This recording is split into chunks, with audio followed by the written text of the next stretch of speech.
Good morning बच्चों। तो आज का जो ये हमारा बैच है ये एसिड बेसिस एंड सॉल्ट्स मतलब आपका अम्ल क्षार और लवण का चैप्टर है जिसमें आप एसिड बेसिस और सॉल्ट्स का केमिकल फिजिकल प्रॉपर्टीज और ये होते क्या है, हमें पता कैसे चलता है, उन सभी चीजों के बारे में बहुत ही डिटेल में बताने वाला हूं।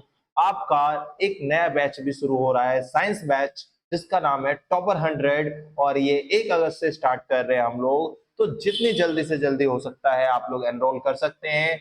आपका जितना भी एनरोलमेंट का है वो लिंक में आपको डिस्क्रिप्शन में डिटेल्स मिल जाएगा, वहां से आप जाकर ज्वाइन हो सकते हैं इस बैच में। और इस बैच का डिटेल अलग से एक वीडियो में मैं प्रोवाइड कर दूंगा। अभी जो हम बात करने वाले हैं इसमें हमारा है chapter 1 acid basis and salt, जिसको इंग्लिश और हिंदी में दोनों में ही रखने वाला हूं मैं। बट अभी जो है हमारा ये वीडियो कंप्लीटली हिंदी वालों के लिए है, तो ये हिंदी में पूरा मैं अच्छे से एक्सप्लेन करने वाला हूं आप सभी के लिए। ध्यान से सुनेंगे कि एसिड क्या होता है, बेसिस क्या होता है, इनकी प्रॉपर्टीज क्या है। प्रॉपर्टीज मतलब इनकी विशेषताएं।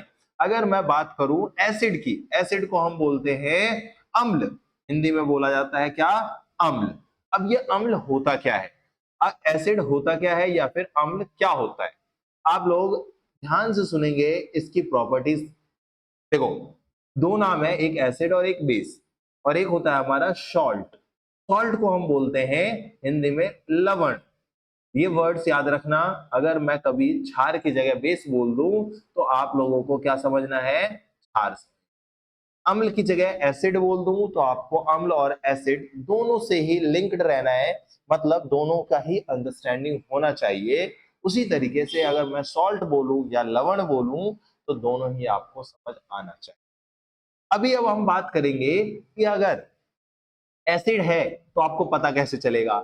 अब देखो, कोई भी चीज अगर टेस्ट में कैसा हो, खट्टा हो, और उसको खाने के बाद आपका मुंह कुछ इस प्रकार से बन जाए तो क्या कहते हैं, हम उसको एसिड कहेंगे।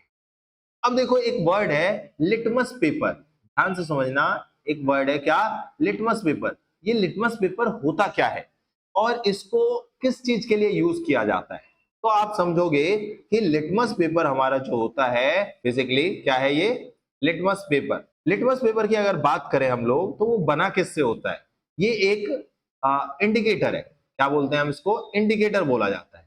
अब इंडिकेटर्स क्या होते हैं समझना ध्यान से, इंडिकेटर होते क्या है। इंडिकेटर मतलब ऐसी चीजें जिससे हमें इंडिकेट हो पाए कि एसिड है या सब्सटेंस, या फिर सब्सटेंस जो हम भी लेंगे, जो भी चीजें होगी वो एसिड या बेस होगा। अब ध्यान से समझना है, ये दो कलर का होता है, दो अलग अलग कलर में बनता है लिटमस। एक नीले कलर का होता है और एक लाल कलर का होता है, रेड कलर का। ये एक लाइचेन, लाइकेन भी बोलते हैं, लाइकेन नामक के एक पौधे से, एक प्रकार का पौधा जैसा जीव होता है, उससे प्राकृतिक संकेतक निकाला जाता है, उसी लिटमस से। अब देखो, एक चीज याद रखना, एसिड जो है वो क्या है, वो डेंजर का साइन होता है। किस चीज का साइन होता है, और डेंजर का। डेंजर का कलर होता है लाल। तो जब भी एसिड में दो आप नीला या रेड डालो, वो रेड ही रहेगा। आप यहां पर अगर देख रहे हो इस सिंबल को, तो जब भी आप किसी भी लिटमस के अंदर रेड लिटमस या ब्लू लिटमस मतलब नीला या लाल लिटमस आप किसी भी एसिड में डालेंगे, वो लाल कलर ही रहेगा। मतलब लाल लिटमस डालेंगे तो कोई चेंज नहीं आएगा। वहीं पर अगर आप एसिड में ब्लू लिटमस डालेंगे तो वो रेड बन जाए। वहीं पर अगर हम बेस की बात करें, किसकी बात करें, बेस की, तो बेस वाले में क्या होगा, आपका हमेशा जो लाल लिटमस होगा वो ब्लू में कन्वर्ट हो जाएगा, और जो ब्लू लिटमस होगा वो आपका रेड कलर में कन्वर्ट हो जाएगा। ध्यान से समझोगे आप सभी इस चीज को, जो ब्लू होगा वो ब्लू रहेगा, हाँ बेस में वो ब्लू ही रहेगा। लेकिन अगर बेस में आप रेड कलर डालते हो लिटमस, तो वो किस कलर में चेंज हो जाएगा, वो भी ब्लू में चेंज हो जाएगा। मतलब बेस के अंदर हमेशा सिर्फ और सिर्फ ब्लू कलर रहेगा, उसके अलावा और कोई कलर नहीं रहेगा। अब आते हैं वापस हम, देखो, ये धातु जो मेटल्स होते हैं उसमें बहुत ही प्रतिक्रियाशील, मतलब अभिक्रियाशील होते हैं। और जब भी आपका कोई भी एसिड हम मेटल के साथ रिएक्ट करवाएंगे तो उससे हमें क्या मिलेगा, एक सॉल्ट मिलेगा और उसके साथ हाइड्रोजन गैस मिलेगा। ये याद रखना है आप लोगों को, ये आगे भी आएगा, आगे भी एक्सप्लेन करने वाले हैं। अब कुछ सामान्य एसिड हैं, कुछ सामान्य एसिड में अगर हम बात करें जैसे कि HCl है, सल्फ्यूरिक एसिड है, H2SO4 बोलते हैं, और HCl को हाइड्रोक्लोरिक एसिड बोला जाता है। ये सारे आपको बहुत अच्छे से नोट डाउन कर लेना है, नोट्स बना लेना है, क्योंकि ये बहुत ही इंपॉर्टेंट टॉपिक है और ये चैप्टर भी इंपॉर्टेंट है। ठीक है, अगला है एसिटिक एसिड, जिसको हम बोलते हैं CH3COOH। ये आपका सिंबल होता है किसका, एसिटिक एसिड का। अब अगर हम बात करें क्षार की, तो क्षार जब भी आप खाते हो तो कुछ इस तरह का फेस बन जाता है, मतलब क्षार जो होता है वो कड़वा होता है। कड़वा को इंग्लिश में बोलते हैं बिटर इन टेस्ट, BITTER। अब इसका अंदर फिसलन सा महसूस होता है, जब आप हाथ पे टच करो तो वो फिसलन जैसा महसूस करवाएगा।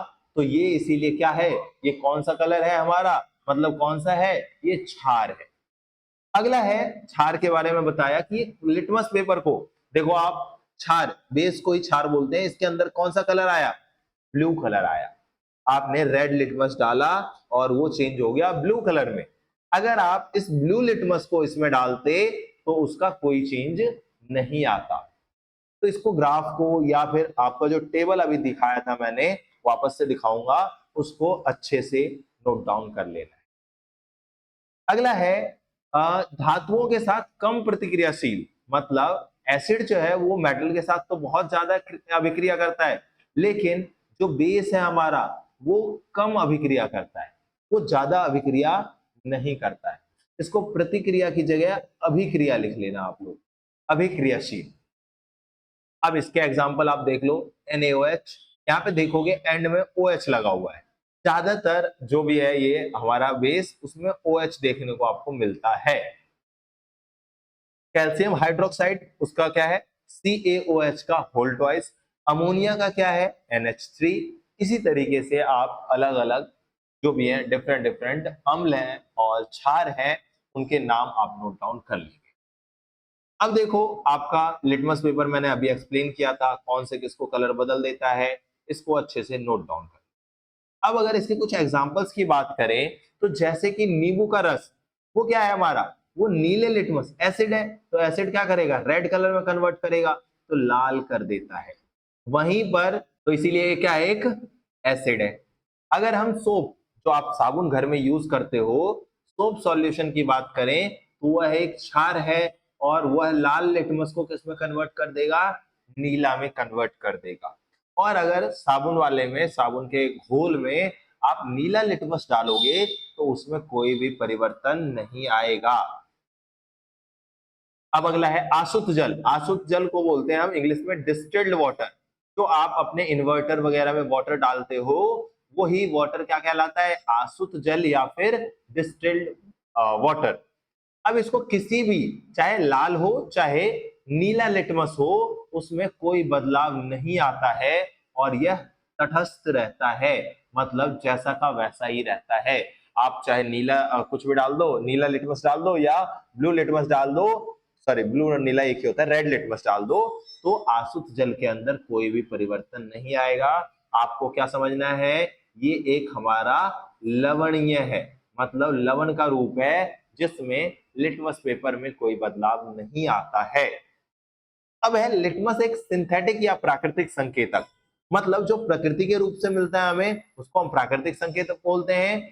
जो लैब्स में प्रिपेयर किया जाता है हम ह्यूमन बीइंग के द्वारा, उसको हम लोग सिंथेटिक इंडिकेटर बोलते हैं। तो आप लोगों ने देखा था सिंथेटिक इंडिकेटर के दो टाइप थे, अभी बताऊंगा, देखा या नहीं अभी बताएंगे कि सिंथेटिक क्या होता है और प्राकृतिक क्या होता है, वो सारी चीजें भी हम लोग देखने वाले हैं।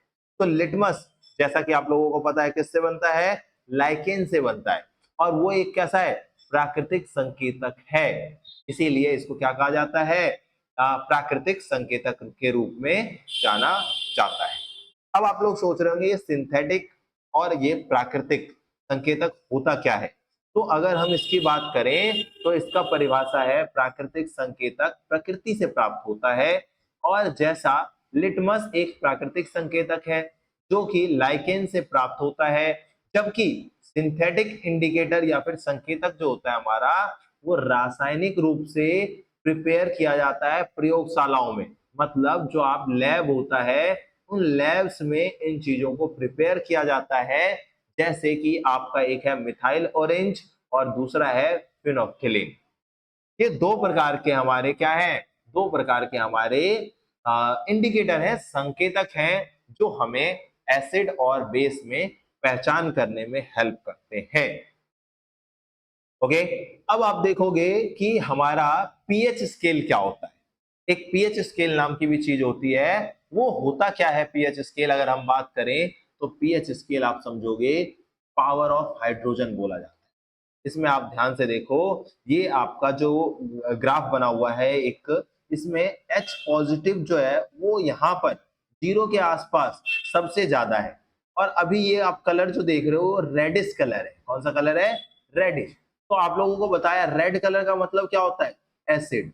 जहां पर रेड कलर सबसे ज्यादा, मतलब 0 जिसका भी वैल्यू है pH value, power of hydrogen की वैल्यू अगर 0 की तरफ है तो वो सबसे ज्यादा एसिडिक होगा। वहीं पर अगर हम बात करें OH तो उसको हम बोलते हैं POH स्केल।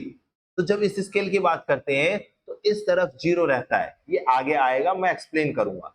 अभी हम पीएच स्केल की बात कर रहे हैं, वह पैमाना है जो एसिड और बेस की तीव्रता मतलब उसके पावर को दर्शाता है, जिसमें 0 से लेकर 14 तक नहीं होता है, 14 तक होता है, और वह 0 से 7 तक अम्लीय प्रकृति को दर्शाता है, और 7 से लेकर 14 तक तत्वों की मूल प्रकृति को दर्शाता है।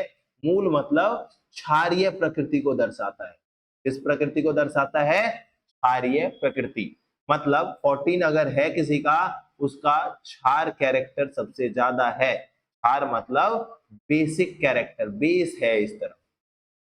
ठीक है भाई, आई होप कि आप सभी अच्छे से समझ रहे होगे, इसको नोट डाउन जरूर करते जाओ। और अभी अब हम लोगों ने देखना है कुछ मतलब ये जैसे गैस्ट्रिक जूस होता है ना, उसकी वैल्यू होती है पीएच 1.2, मतलब ये एसिडिक है, ये भी एसिडिक है, ये लिटिल बेसिक साइड है, बेस साइड है, ये बेस है, ये कंप्लीट बेस है, बहुत स्ट्रॉन्ग बेस है। तो इस तरीके से आपको लिख लेना है इन सभी वैल्यूज को, क्योंकि एग्जाम में कई बार ऐसा पूछा जाता है कि भाई ये क्या है आप एक्सप्लेन करो, ये क्या है एक्सप्लेन करो। तो आप इसका एमसीक्यूज में भी ये क्वेश्चंस आ जाते हैं, तो आपको पता होना बहुत जरूरी है। तो हम आगे बढ़ते हैं इसी के साथ। अब अगला जो है हमारा टॉपिक, लवण तक हमने समझा, और अगला टॉपिक है प्रॉपर्टीज ऑफ सॉल्ट, लवण के गुण। इसकी अगर हम बात करें लवण के गुण की, तो ये क्या है भाई, लवण का गुण किस तरीके से हम एक्सप्लेन करेंगे, समझना, मैं समझाता हूं आप सभी को। लवण का गुण अगर देखा जाए तो आप इसको आमतौर पर तटस्थ रहता है, मतलब वो लगभग 7 pH के आसपास में लाई करता है। अभी तक हमने एसिड देख लिया, बेस देख लिया, मतलब अम्ल और क्षार देख लिया, उनकी प्रॉपर्टीज देख लिया। अब लवण को देखें अगर, तो ये होता क्या है, तो इसका पीएच वैल्यू जो होता है वो 7 होता है। इसको न्यूट्रल, तटस्थ का मतलब क्या होता है? न्यूट्रल। अगर इंग्लिश में नहीं आ रहा है, हिंदी में नहीं आ रहा, तो दोनों ही वर्ड में यूज कर देता हूं ताकि आपको समझ आ जाए। न्यूट्रल होता है भाई, मतलब एक मजबूत एसिड और एक मजबूत क्षार से बना होता है। एक मजबूत अम्ल और एक मजबूत क्षार, मतलब strong acid plus strong base, दोनों से मिलकर क्या बनता है हमारा? स्ट्रॉन्ग एसिड और स्ट्रॉन्ग बेस से मिलकर बनता है हमारा एक सॉल्ट। इसीलिए इसका पीएच वैल्यू लगभग किसके पास होता है? 7 के आसपास होता है। और ये देखो आयनिक यौगिक, मतलब आयोनिक होते हैं, जैसे अगर NaCl, ये NaCl बेस्ट एग्जांपल होता है, ये नेगेटिव होता है, ये पॉजिटिव होता है। तो नेगेटिव और पॉजिटिव का कॉम्बिनेशन इसको क्या बनाता है? आयोनिक बनाता है। मतलब आयंस में ब्रेक होते हैं, पॉजिटिव आयन और नेगेटिव आयन, उनके पिघले हुए या जलीय स्टेट, स्टेट मतलब अवस्था, में बिजली का संचालन करते हैं। और NaCl जो है जिस भी पदार्थ में आपको देखने को मिलता है उस पदार्थ में आयंस में टूट के वो बिजली के सुचालक बन जाते हैं। आमतौर पर क्रिस्टलीय ठोस होते हैं, ज्यादातर जैसे नमक आप देखते हो कैसे थोड़े थोड़े क्रिस्टल्स के रूप में रहते हैं, तो इसी को क्या कहा जाता है, क्रिस्टलीय ठोस कहा जाता है। किसको, अम्ल को। तो ये आप उम्मीद कर रहा हूं कि समझ आ रहा होगा सभी को। ठीक है, अब हम पढ़ेंगे अम्ल के प्रकार। अम्ल के कौन कौन से प्रकार होते हैं, टाइप्स होते हैं। अगर आप टाइप्स देखो तो अम्ल के 3 होते हैं टाइप। अम्ल के 3 टाइप। लवण के प्रकार किसके आधार पर, अभिक्रिया के आधार, अभिक्रिया के आधार। एसिड मतलब अम्ल और क्षार की ताकत के आधार पर क्या है, एक तटस्थ लवण है, मतलब न्यूट्रल है। ये कैसा है, ये न्यूट्रल। इसको आप नोट डाउन कर लो सभी को। इसमें क्या होता है, NaCl मतलब मजबूत एसिड और एक मजबूत बेस, आधार मतलब मजबूत क्षार, जैसे NaCl बनता है, इसी को क्या कहा जाता है, तटस्थ लवण कहा जाता है। इसमें NaOH और HCl, सपोज करो NaOH और ये HCl, दो अलग अलग एसिड जुड़े और दोनों ही कैसे हैं, बहुत ही स्ट्रॉन्ग एसिड और स्ट्रॉन्ग बेस हैं। ये दोनों जब रिएक्ट करेंगे तो NaCl बना देंगे। क्या बना देंगे भाई, NaCl प्लस वाटर H2O बनाएंगे। तो ये आपको बोला जाता है न्यूट्रलाइजेशन रिएक्शन। इसी का क्या नाम है, न्यूट्रलाइजेशन, याद रखना, जेशन रिएक्शन। अब एक है अम्लीय लवण, मतलब अम्ल का कैरेक्टर ज्यादा होगा, मजबूत एसिड, क्या है, मजबूत एसिड, और वहीं पर क्या है, कमजोर जो है हमारा वो क्षार है, कमजोर क्षार, जैसे NH4Cl से बनता है। तो ये हमारा अम्लीय लवण होता है। अगर हम क्षार लवण की बात करें तो इसमें क्या होता है, कमजोर एसिड होता है और मजबूत बेस होता है, मतलब आधार क्षार, मजबूत क्षार होता है। जैसे CH3COONA से निर्मित होता है, उसमें एक कमजोर एसिड, एसिड जो होता है उसके कैरेक्टरिस्टिक्स कमजोर होते हैं, वीक होते हैं। अब वहीं पर अगर हम उसकी बात करें, क्षार की बात करें, बेस की बात करें, तो उसका कैरेक्टर जो होता है वो बहुत ही ज्यादा स्ट्रांग होता है। तो इस वीडियो में यहीं तक रहते हैं, एक वीडियो और होगा जिसमें हम लोग अलग अलग प्रॉपर्टीज पढ़ने वाले हैं, एग्जांपल्स पढ़ने वाले हैं और उनके कैरेक्टरिस्टिक्स पढ़ने वाले हैं। इंग्लिश वाले जो हैं उनके लिए अलग से सेपरेट वीडियो में बना रखा हूं, वो भी वहां से देख सकते हैं, जुड़ सकते हैं। और जैसा कि आप सभी को पता है, हम लोगों ने एक कोर्स लॉन्च किया है, वो है हमारा, आप लोगों को 1 अगस्त से शुरू हो रहा है और बैच का नाम है टॉपर 100। टॉपर 100, ये टॉपर 100 बैच जो है, ये लास्ट ईयर भी हमारा बहुत ज्यादा सक्सेस रहा था। इस साल भी मैं चाहता हूं कि आप लोग बहुत ही ज्यादा पार्टिसिपेट करके इसको बहुत सक्सेसफुल बनाओ। ठीक है, इसको हमें सफल बनाना है। ये दोनों ही मीडियम में होगा भाई, हिंदी और इंग्लिश दोनों ही मीडियम में। और इसमें क्या है, कंप्लीट गाइडेंस प्रोवाइड करवाया जाता है, 1 to 1, मतलब सिंगल पर्सन टू, मतलब जैसे आप गाइडेंस होता है ना, आपका कोई भी डाउट होगा, सारे डाउट्स हमारे जो भी टीम है वो आप तक पहुंचकर सॉल्व करके आपको देंगे। आप उसमें व्हाट्सएप से जुड़ सकते हो, सारा डिटेल आपको डिस्क्रिप्शन में मिलेगा, व्हाट्सएप से जुड़ सकते हो। ठीक है, ठीक है, व्हाट्सएप से जुड़ सकते हो। टेलीग्राम से आपका एक अलग, टेलीग्राम पर एक सेपरेट प्राइवेट ग्रुप दिया जाता है, जिसमें आप जो भी क्वेरीज हैं, जो भी डाउट्स हैं, वहां पर इजीली पूछ सकते हैं। बहुत अच्छे टॉप क्लास के स्टूडेंट्स वहां पर होते हैं, उनके डाउट्स भी आपको देखने को मिलता है, प्लस आपके भी खुद के डाउट्स होते हैं, उन सभी डाउट्स को वहां पे सॉल्व किया जाता है बहुत ही अच्छे अच्छे टीचर्स के द्वारा। ट्यूटर्स जो होंगे आपके वो वेल क्वालिफाइड होंगे, IITians होंगे, उनके द्वारा आपको पूरा गाइड किया जाएगा हाउ टू स्कोर 100 इन, मतलब टॉपर 100 का मोटिव यही है, how to score 100 in science, in maths. SST भी इसमें इंक्लूडेड होता है हमारा। और ये देखो, ये मेनली तीनों सब्जेक्ट में है भाई, अगर मैं बात करूं कौन कौन से सब्जेक्ट आपको देखने को मिलेगा यहाँ पर, सब्जेक्ट्स की बात करें तो मेनली 3 सब्जेक्ट तो है, एग्जाम टाइम पर आपका बाकी सब्जेक्ट्स भी कवर करवाया जाएगा। 3 सब्जेक्ट कौन सा है आपका, आप देख लो, ये है हमारा सबसे इंपॉर्टेंट साइंस, उसके बाद है मैथ्स, मैथ्स के भी सारे डाउट्स आपको सॉल्व करवाए जाते हैं, और last but not the least SST. और ये भाई आपको इसमें गारंटी दी जाती है, गारंटी, हाँ गारंटी, गारंटी आपको मिलता है कि किस तरीके से आप स्कोर कर सकते हो मोर देन 90 प्लस, और बिल्कुल 100 एग्जैक्ट कैसे स्कोर किया जा सकता है इन सब्जेक्ट्स में। तो बहुत ही अच्छे टीम भाई प्रिपेयर्ड है, वो टीम आपको पूरी तरह से गाइड करने वाली है। आप डिस्क्रिप्शन बॉक्स में जो भी आपका डिटेल्स है वहां पे आप देख सकते हैं और जुड़ सकते हैं हमारे इस टॉपर 100 बैच से। आपको अलग से भी मैं डिटेल में बताऊंगा इस टॉपर 100 बैच के बारे में। इस बार भाई मुझे है कि कम से कम जो टॉप 100 स्टूडेंट्स हों वो हमारे यहाँ से, ये एकदम हमारा पूरा भाई लक्ष्य है, ये आप लोगों को इसको सफल बनाना है। ठीक है, चलो मिलते हैं अगली वीडियो में, और आपका ये पूरा कंप्लीट जो है नेक्स्ट वीडियो में हो जाएगा, प्लस आपको जो भी है एमसीक्यूज नोट्स सारी चीजें प्रोवाइड करवाएंगे भाई, प्रैक्टिस सीट तक प्रोवाइड करवाया जाएगा। जितने ज्यादा प्रैक्टिस, डिफरेंट डिफरेंट टाइप्स के questions, PYQ previous year questions, ये सारी चीजें, प्रीवियस ईयर क्वेश्चंस जो होता है ना वो बहुत ही इंपॉर्टेंस रखता है भाई आपके स्कोर को बूस्ट करने में। ठीक है, चलो okay, thank you so much, मिलते हैं नेक्स्ट वीडियो में।